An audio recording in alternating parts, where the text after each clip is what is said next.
the fascinating and ever-changing world of agriculture. Let's hit the road here in Georgia and meet the farmers, producers, makers, and bakers who keep us all fed and keep us coming back for more. Straight ahead at the fork in the road.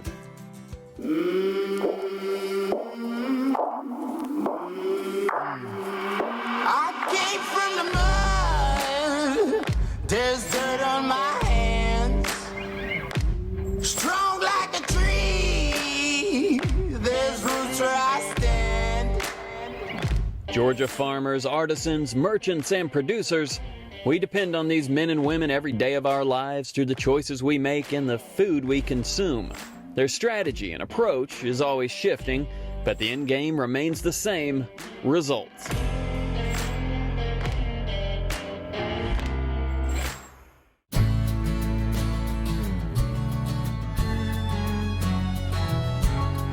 The wondrous world of bees, the life they live, the company they keep, and the incredible contributions they make for humankind and the earth as a whole. The bees bring life to the world, which in turn creates beauty, but their hard work also delivers a seemingly magical substance that a few creative men and women have made it a lifestyle to share with our little corner of the world and beyond. Let's begin our bee-filled journey down in Wilmington Island near Savannah, where a creative beekeeper works hard to keep growing his company and finds a way to give back to the bees he loves. What began in coastal Georgia has spread its wings around the world: a man and his beloved bees. There's an understanding between them. That's obvious when you see them together. But what's most impressive about this humble beekeeper isn't so much how he operates his company, it's the why. Beekeeping started out really in 1980. There was an old beekeeper that put bees on my family's land and introduced me to bees and taught me about, really extracting honey. And I fell in love, with the honey right off the bat. I honestly kept bees and would have landlords that had bees, and I joined the Peace Corps, and they asked me to teach beekeeping in Jamaica. So it was always in my life, but I never wanted to have a business or make money on it. But in the late 90s, I started peddling a few jars of honey, and it got out of hand, I guess. Some of the honey from the Savannah Bee Company does in fact come from Georgia. However, there are specific flavors from specific regions and from a variety of different blooms. But they also obtain flavors and honey expressions from several different states, several different countries. All the honey from Savannah Bee Company does not come from these three hives. Yeah. No, these hives are here for education, for sure. We've transitioned now entirely to using other beekeepers. If we divided up the honey we sell in a year by 365 days, that would be about close to 4,000 pounds of honey, 2 tons of honey every day. And then one measurement is the bees have to visit 2 million flowers just to produce 1 pound of honey. And so that amount of honey would be 8 billion flowers visited to make the honey we sell each day. So that's a lot of pollination. That's a lot of flowers. So yeah. And as we discover, it's not just the honey itself that can be found in these Savannah Bee Company shops located all across the country, from Arizona to Georgia. When Savannah Bee Company started, I was making all the honey, and I would go make sourwood honey. I would make Tupelo honey. Those are 2 different trees that bloom. But over the years, as the company grew, I couldn't keep up the supply, so I started working with other beekeepers. So now we have beekeepers in Italy or Romania or Spain or Michigan or Montana and all over Florida and Georgia, a lot of different places. What's also very neat is how Ted and his team realized that special and rare honey could be just as desirable as a fine wine, and their shelf presentation matches the brilliance of the honey itself. So here we are in the back room, we could call it, of the Savannah Bee Company warehouse. This is a 40,000 square foot warehouse, but we've grown into it and then now out of it, but we're still producing here all the time. Over here, this is a Tupelo honey gold reserve. You can see it's greenish in tint. That's how you know it's like the good stuff. We only have 1,500 so far this year that are good enough to be a gold reserve out of 50-something tons of honey. They get hand labeled, sealed, dipped in beeswax. They get put into one of these black walnut veneer wooden boxes. We also do one that is an orange blossom. This is a hot honey in a flute bottle, dipped in a red wax. I love the flaming winged bee. That's what the bee looks like. Yeah, it's awesome. It's like you give somebody some wine or something. It's like the gift to give to somebody that's got everything. How good is this honey? It's delicious, absolutely. This stuff is the most beautiful orange blossom honey I've seen in my entire life. It is gorgeous. I mean, it's gorgeous. Another project, it's a special project. We have these babies that are coming out of Kentucky. It's a port wine barrel that whiskey gets put in it. And then we get the empty barrels, we fill them with that orange blossom honey. And I like just letting the honey and the whiskey and the barrel all kind of mix together. Then we bottle it. We don't do a whole lot of this, but when we do, man, they sell out like that. It's nice. The empties go on here. They come through here. This turns them upside down. They get vacuumed out, turned right side up. They sit around here. This stops them, fills them, allows them to finish dripping, and then sends them on their way. So they come through the wall after they get capped and get labeled, and then that shrink seal gets put on top. Then a date code gets put onto the bottom of the bottle, so we know exactly the day it was filled, who filled it, what beekeeper that came from, and then it goes into the boxes and gets shipped out. Pun intended, this is our hottest selling product right now. It's 99% honey, and then it's got like a habanero oil with some Scotch bonnet pepper powder. I'm a little bit embarrassed to say that it's a pumpkin spice honey. It's all right. And I did resist it for years, but we had some strong voices of support within the company for this, and it is good. So I grudgingly like this honey. A lot of action behind it. Yeah, people love pumpkin spice and hot, but they like alcohol better. And hey, can you make alcohol from honey? Yes, that's what mead is. Traditional mead is it's 3 ingredients. It's water, honey, and yeast. That was the first alcoholic beverage. We can do anything, man. That's what's so great about honey. So I basically am in charge of the Savannah Bee Mead experience. I want to make sure that people learn the most about one of the most ancient forms of alcohol on the planet. And we do that by providing educational experiences in 13 of our stores nationwide. And we give a little bit of the history on it, the different styles of mead, because the styles change when you add other ingredients to it. You got the first meadery in Georgia, which is Monk's Meadery. They just released their Dragon Blaster mead for Dragon Con. It actually has glitter in the mead, which is just like, I mean, come on, like, who doesn't like sparkly stuff? That's just so cool. Plus, it tastes good too, which is a plus. From the Wilmington Island store over the river to the downtown Savannah shop, where Ted and I explore all things honey, this golden elixir, this nectar of the gods. So I learned through listening, now I want to learn through the experience. Let's start with my favorite honey, which is it's the Tupelo honey. So it's made on the flowers of the Tupelo tree. And that tree grows in the rivers, pretty much between Savannah, Georgia and West Florida. They bloom for about 10 days in April. And the nectar has got this, well, you got to taste it. It's got to be the most famous, right? It is one of the most famous, certainly in this country, and it has this bubblegummy, yummy, pumpkin-y, soft, sweet. You never get sick of it, do you? I never, no. Yeah. You want to try the brand new pumpkin spice honey? Yes, since you were raving about that, It'll convert you. that's like cake icing on a good, Put that all together. Every single one of these is going to taste extremely and different. the colors are all different. Colors are different. The taste is very different. And is it rude to keep licking? No. No. Okay. We have a beauty bar and we have a mead bar with the honey wine. And that's in the back, right? It's like a speakeasy That's back in the there. back. This is everybody's favorite place. Yes, I knew this was coming.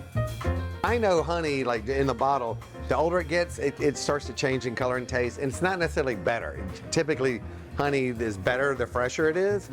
But mead is one of those that it just gets better and better and better. It still lasts about longer than a bottle of wine. There's also hardly any negative side effects when drinking mead, at least in my experience. Let's go. Well, let's get drinking. What are we waiting for? I've never had a hangover. I think it tastes a lot better. Your alcohol content's a lot higher as well. Mead ranges anywhere between 5 and 22%, so All right. it's pretty amazing stuff.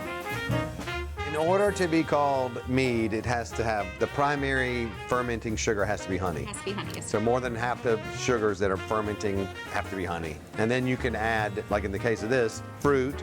Fruit makes it a subcategory called melomel. Spices or herbs make it a metheglin, and it keeps on going. The Mayan civilization used to make a capsamel or a hot pepper mead using the honey from their stingless bees. I didn't know that. It goes way back. I have learned a lot today, and no hangover. Yeah. No hangover, and you can walk to your hotel. So now that we've learned about the shops and the honey and mead variety created by the bees, we now learn about this company's cause, or should I say, their bee cause. Founded in 2013, the Bee Cause Project works to engage students of all ages about the importance of bees and their environment through observation-based learning. There are over 800 schools and organizations in the U.S., Canada, the Bahamas, and Puerto Rico that have received educational beehives installed in the classrooms and community buildings like this school in coastal Georgia that aim to connect children to the natural world through educational pollinator programs, inspiring the next generation of environmental stewards. If you like to eat, you better love your bees, right? And once you listen to these kids and see how truly amazed they are about the world of bees, you immediately understand the effectiveness of the cause. Can you tell which honey is which? Generally. You know, I get tricked though sometime, but Tupelo honey, the one I eat every day and had this morning in my tea already, that's my favorite, and I know that one very well. You can have a lemon honey from a lemon tree that's similar to orange blossom. I might get tricked on that one.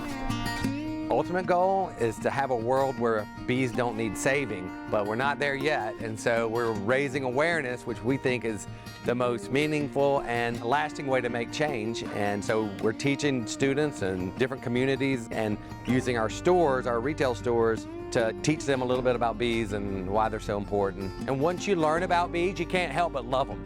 I mean, honestly, you learn about them, you love them, and then you're going to want to protect them. That's the idea. Hey, thank you. You're the ones. Thank y'all. So swing by the stores, take a tour of the hives, try a scoop of honey, a bite of comb, a glass of mead, and contribute to the cause. Because the more who grasp and contribute to the bee cause, the better off the world becomes.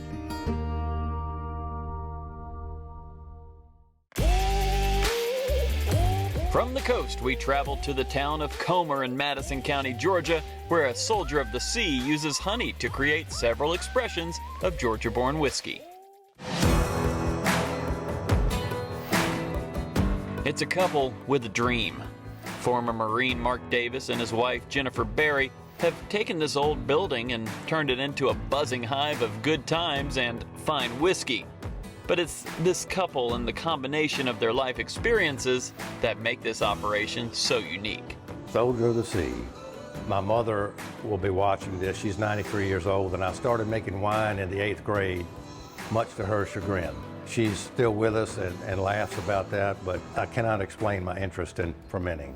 I'm fascinated by plants, grains, the process, and the yeast and what happens, and it is a balancing act.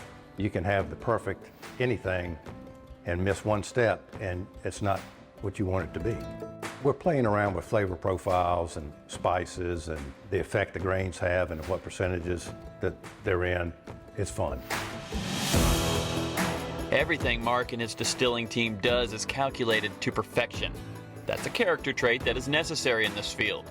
But it's Jennifer's 22 years in the UGA bee program that helped inspire a different approach to the world of whiskey. What's so cool about my husband, Mark, he loves to take this and turn it into that. He's a blacksmith, so he loves to take a piece of steel and break it and transform it into a beautiful piece of art. And when we met, he started talking about, man, I would really like to distill, even though he doesn't drink whiskey. So he got a still and started playing around with it. And then, of course, with the honey, he's like, what would this do? How would this affect the whiskey? And the first one that he made, we both were like, whoa, because you could actually smell the flowers from the type of honey that he used. And that's when we're like, we're onto something. Then we would let people taste it. They would taste the whiskey, and then we would have them taste the honey as well that had been used. And they're like, we can taste it. You can taste the actual difference in the honeys that are used and how they make the different whiskeys. It is very neat. You're very specific. These are not flavors. The flavor is not being put into it. Correct. We don't infuse or put any kind of artificial flavor in. We ferment with honey, and the yeast take care of the sugars and, of course, turn that into ethanol, and you're left with the flavor profile. The folks in Comer and the Madison County region as a whole are thrilled about this new addition. Not just the whiskey and the bar area known as the Hive, but also the halo effect an operation like this can have on this old Georgia town.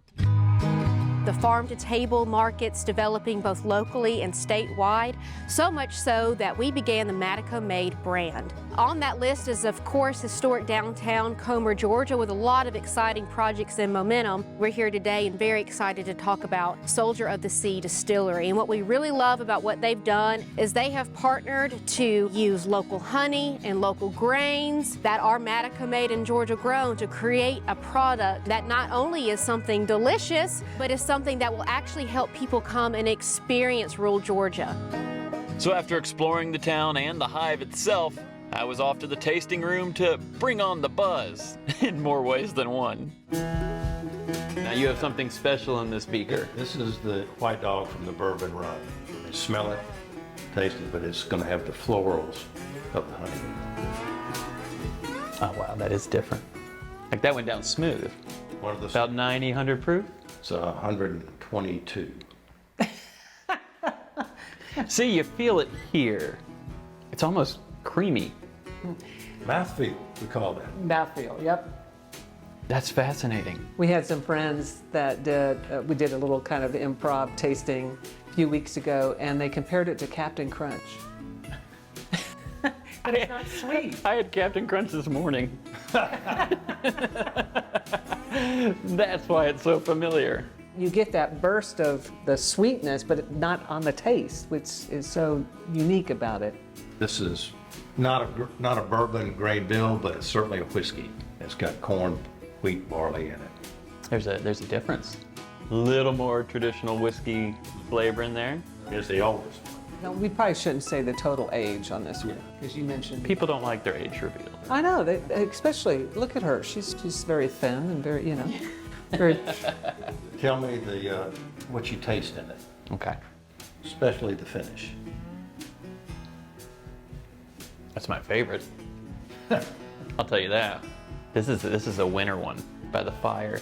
Tasting this And one. it's got a little hint of butterscotch in it. Yes, that's it. I was going. It was something Christmassy. It's butterscotch. And that's all from the barrel. Really?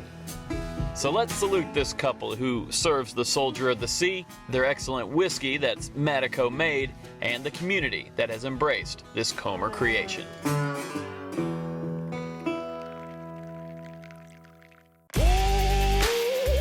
Let's now journey from Comer up to the mountain town of Dahlonega, where another bee-inspired operation is serving up fine mead along with tasty homemade brews.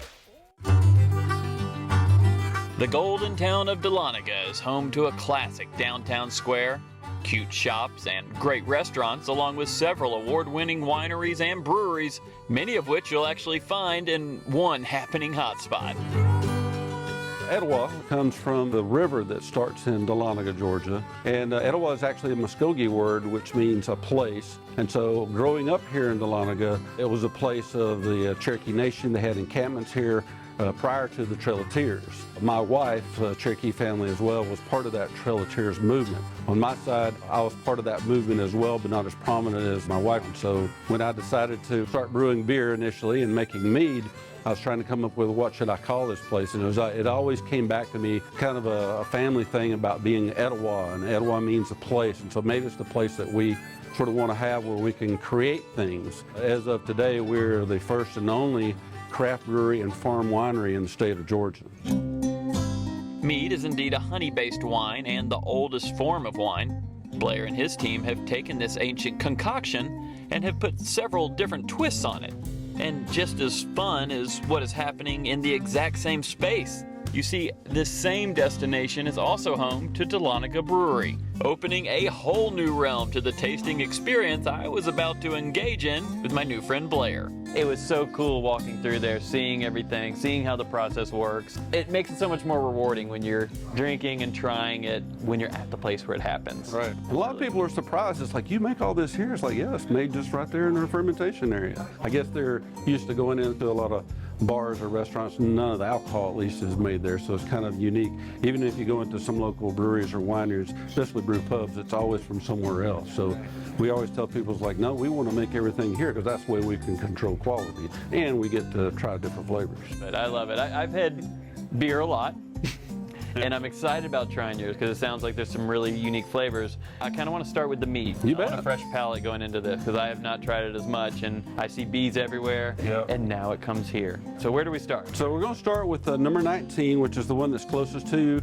The 4 that you're going to try here is considered on the traditional line, which means that it's medium in alcohol, like 12%. Okay. That's actually medium. Okay. For mead. Yeah. And it's made without carbonation. So in other words, it's not a sparkling mead or sparkling wine. So number 19 is made strictly with Georgia wildflower honey. There's no spices, no fruit, it's not barrel aged, it's just simply traditional mead. And the temperature, it's chilled. I like to serve it a little chilled, sort of like with a white wine. You would normally serve it a little chilled. We just like everything a little bit chilled. We're up here in North Georgia. We like to be a little bit different. So even if it's a red wine, we're going to give it to you chilled just because we're kind of cool like that. I love it. It's the consistency. Mm-hmm. It's a smooth, almost creamy in a way. Some of the hints you'll get may be a little peppery. Okay. That depends on where the wildflower is actually, the honey's come from. Like if you think about the wildflowers in North Georgia versus just the wildflowers in South Georgia, it's going to be different flowers, different trees that the bees pull from. So you can have different flavor notes from the different flowers or trees in 2 different regions. So the next one is called Stone Pile Peach. So it's named after Stone Pile Gap, just right up the road here. It's made with fresh Georgia peaches. They're July Princesses we get from Dickey Farms. We put over 700 pounds of peaches in that batch. Next year we'll have to make a little more because we're almost out already. It'll be about 1,000 pounds of local Georgia peaches that goes into making that. Nice. Oh, there's that peach. Yeah, that one. That's very obvious. I think in a blind test, I would know exactly what that is. Okay, 22. So 22 is going to be a little bit different. We released that one on Cinco de Mayo. Wildflower honey, limes, and lemons, and then an orange blossom honey finish on the back. So it's like a margarita-style mead. This one's called Sword of Cortez because we took it and we aged it in tequila barrels. All right, cheers. Sword of Cortez. Oh, completely. Yeah. Yes. It's that tequila flavor, but it doesn't hit you like a shot of tequila. Right. This flight is all sparkling meads. Okay. They're lighter in alcohol. They'll range anywhere from, say, 5% to 6.5% versus, say, the 12s over here. Your first one up is number 18. That's called RB&B. That has a raspberry, blueberry, and blackberry fruit in it. It's our #1 seller, and we won an international award for that. All right. Oh, yeah, a little sparkle. Yeah. Yeah, that's one for the pool or the beach. Yep. Hanging out all day, staying out of trouble. All right, now we get to more familiar Some territory. of our beer, yeah. Okay. All right. So #1 is our standard IPA. It's our flagship, if you will. It's called Little Buzzer. It's got 2 things that brings us: a little buzzard mountain, and also got a little honey in it, so it'll get you a little buzz. So Little Buzzer. Okay. IPA is my thing. There you go. All right, let's see. Ooh, I like it. a little different. That little, not necessarily a full honey taste like you would think with the Meads, but just enough in there to change it. Yeah, that's fantastic. So I'll be leaving Dahlonega a happy and well-educated man when it comes to the world of honey, mead, and a few brews in between. In homage to the ancients and in honor of his Cherokee history, Blair Housley and his family are a gift to this mountain community and the visitors to this golden elixir town of Dahlonega, Georgia. I'm David Zelski. See you at the next Fork in the Road.